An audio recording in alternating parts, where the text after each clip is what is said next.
mind, please just introduce yourself and tell us about you and your company. Yeah, sure. Lance, thanks for having me on. And I grew up as an entrepreneur. I was cutting grass. It's 11 years old. And I realized I could make money at 11. I couldn't believe it. I was up and down that street all day long in a little blue collar neighborhood in Cleveland, Ohio. And then I realized a couple years later, I could paint houses and I could do all kinds of odd jobs. And I was just making money. I went to college and studied finance.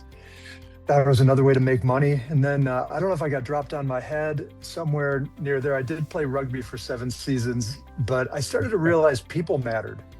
Yeah. You know, it was a weird realization. Money mattered, success mattered, but I realized people mattered more regardless of. So the best way to describe me is I'm kind of a tale of two cities. I'm entrepreneurial, but I'm like a nonprofit guy at the same time. I care about what people think about, what they do, how they are. So I spend a lot of my time in business really focused on the human element. Yeah. And I've started to realize with companies like Chick-fil-A and a lot of West Coast companies like Google and Apple that they do better as they treat their people better. Yeah. So that's what I spend most of my days doing, is working with companies and individuals. I'm a partner in 18 co-working companies here in the Southeast. So we have no shortage of people. and yeah, just glad to talk about anything that comes up in your mind today that could help people. No, it's funny you bring that up. I always tell people I'm kind of the same way. In COVID, I started seeing a therapist, and it was a mix of therapy and more kind of business coaching. And he asked me the question, why do you think you do what you do? I was like, I don't know, to make money, duh. Like, it's a business. He was like, you should look at everything that you're doing. And he highlighted that, I ran a nonprofit that, connected kids to professionals, taught them soft skills, helped them in school, connected them to mentors. And he highlighted, he was like, you see any correlation? I was like, what? He goes, didn't you get, your college paid for by your mentor who's been a significant part in your life? I was like, that's funny. And then, and when I moved back to St. Lucia, I started a company called Connect St. Lucia, which is a nonprofit that connects businesses because St. Lucia is very small, so only 25 miles long, about 185,000 people.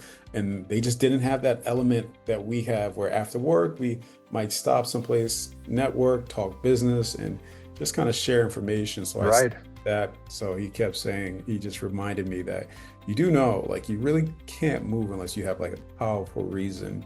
And then he brought up how my trajectory before I retired my mom.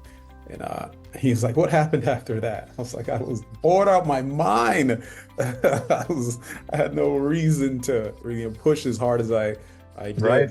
I just really wanted to pay homage to that because I think I come from the same school of thought, and it's very prevalent in kind of my life.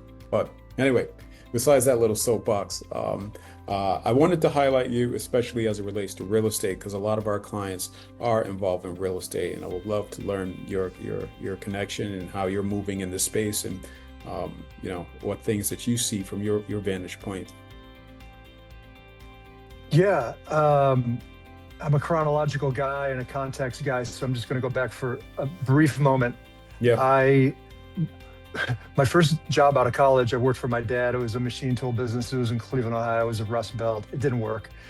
So I took $400. That's all I had to my name. In 1977, Monte Carlo with a Landau roof, and I drove out to California from Ohio. I was going to get into real estate. I was offered a job, Caldwell banker Richard Ellis. Before it was all that, it was just Caldwell banker. Wait. Time out. Did you say drive? Yes, all the way. All right. Just have to make sure I heard correctly. That's a haul. It's a haul. This is the definition of a haul. Yeah, cross country, man, $400. I slept on an air mattress for 3 months in my friend's apartment. 4 guys, me being the 5th in an apartment in San Diego. Anyway, got a job and I didn't get into real estate. Story for another day, but I'll come back to real estate. Yeah. I got in the beverage world, built and sold a few companies, got off onto coaching, as I mentioned already, or the people business. And then COVID hit, and that whole world got turned upside down. Speaking, coaching, Yeah. training. It seemed like everybody's brother wanted to be a coach, a trainer, or a speaker. And then the companies were doing a lot less. So I had a good friend running these co-working businesses, and we partnered up for me to start the commercial aspect of the co-working, so helping people move out of co-working when they outgrow it. Also, representing these downtown walkable markets, which is where we specialize. We are in historic downtown walkable markets. That's our niche, Thrive Co-working. And it's got like unlimited potential. Here's what's crazy, Lance, in my opinion. A lot of these Class A, Class B buildings that are your typical 5, 6 story, maybe 40,000 square foot buildings are struggling. They're struggling. And I could, tell you why. But we're on a waiting list in almost every property. Yeah. And because we're near walkable amenities, people want to be where there's a vibe. They want to be somewhere that's modern. They want to be with other people that are thinking like them. So what we're seeing, just to maybe give a tidbit to the audience that would be listening, is if you're thinking office and you're thinking growth, man, we're not growing on islands. You live on one. Yeah. St. Lucia is an island, right? Correct. Yeah, I was pretty sure. But as far as business, office, retail, as far as those things go, people aren't finding the destinations anymore. They're going where the population is. So it's almost like we're moving back to the small little towns, Yeah. which is where we moved back to. We live in a small little town. You can walk everywhere. Yeah. Different trends. I saw that, and it's funny you highlight that. It's before COVID, there was such a push to be downtown, be where everything's accessible, to be in the place that kind of, like you said, had that special vibe. And then after COVID, you see these overpopulation of places that are kind of were typically more rural, or they had less population density, less of that downtown skyscraper feel. And now you see these people kind of overpopulating these areas. As a 1031 accommodator, of course, people, when they sell, in order to avoid the taxes, they have to contact us, but then they have specific timelines to reinvest that property. And we're seeing such a push. Of course, Miami has been on a tear for the past couple of years. Texas literally will be all California residents in the next 2 to 3 years. It's a lot. Atlanta has absorbed such an influx of population that every day in our new office here, I see the traffic that they were unprepared for. Their infrastructure was just not ready for it. And you just see so many of our clients going to places like South Carolina, Charlotte, and I'm like, what is going on? What happened? It used to be just California, New York, and that was it. This is the focus. So I see exactly what you're saying, and we see that a lot with our clientele. But they're going where they want to live, right? Yes. Yeah. And they're saying, screw everything else, but we'll figure it out when we get there. Yeah.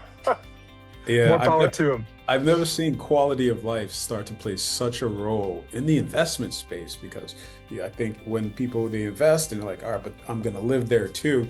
And people are really putting quality of life it's playing a significant role than it used to play prior in the investment space. So it's funny that you should bring that up. In your space, in any place in particular that you see people targeting, people moving more often? Geographically? Yep. Ooh. Well, maybe this is too simplistic, but they're moving to where the action is. Yeah. Like people, as much as we thought the cell phone and the internet and online shopping and all those things were going to make people want to connect less, or the millennial is, for so long we were beating up on millennials, now it's centennials. Oh, they can't communicate, they're on their device all day long. Well, they're the ones that are demanding all these places that are social. Almost every other restaurant that opens up is a social this or a social that.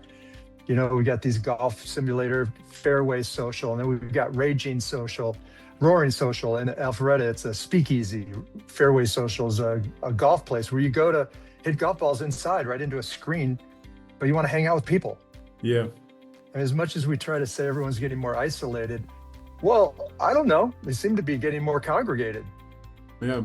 And what it's so funny you bring that up because I work closely, of course, with the government of my country, St. Lucia, and they have a big program. It's called Citizenship by Investment, where when you invest as a real estate investor, if it's 300 or more, you also get a path to citizenship, where they give you basically your passport, everything. One of the big appeals that they sell is the social aspect. Because it's so small, everybody knows everybody. There's such a sense of community. And I've always noticed in the rise of social media, people have feel about a lot more isolated. And you're right, it does seem that people desire a lot more. We say social, but for me, I think it's people desire a lot more community. Community, yes, connection. It's what's the old tagline? I want to go where I'm known, and I want to be known. I want to know and be known.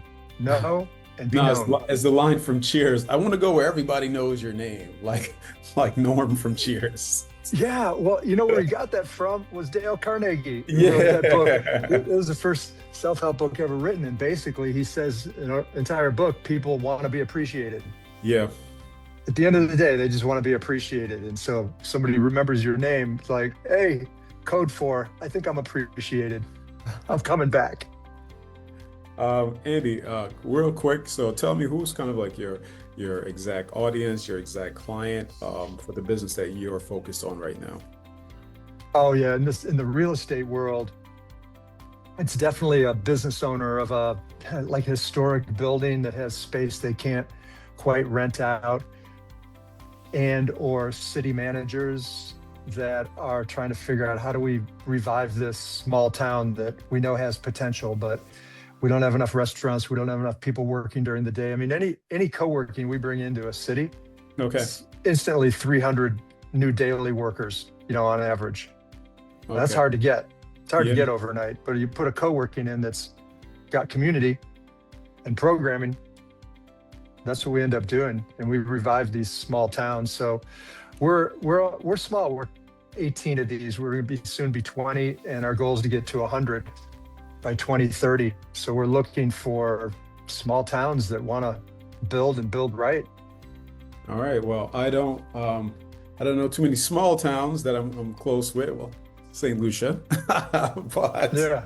I am going to be working with Invest Atlanta. I got a big meeting with them tomorrow for us to actually propose that we do their 1031 exchanges, give them a credit, and they provide it to investors. So the more I get into that political realm and their infrastructure, I'll definitely make sure I keep you in mind. Like, hey, I know a guy. Well, and I appreciate that. And just to clarify, for example, I say small, walkable historic downtowns. We're in Greenville, South Carolina. Yeah. That's a pretty big town. And we're right in the heart of downtown. It's a walkable, historic town. And we've got 24,000 square feet there, and it does great.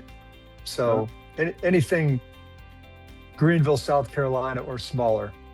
Okay.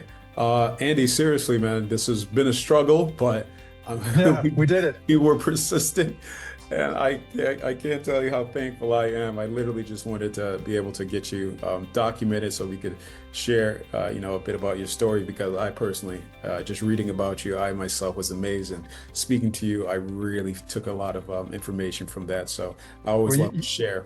You're the master star MC up in Nashville, Tennessee. Man, you did a great job. You've got a gift. I appreciate you, brother. And I hope we stay in touch. Let's do it. All right, appreciate brother. that. All right. Bye.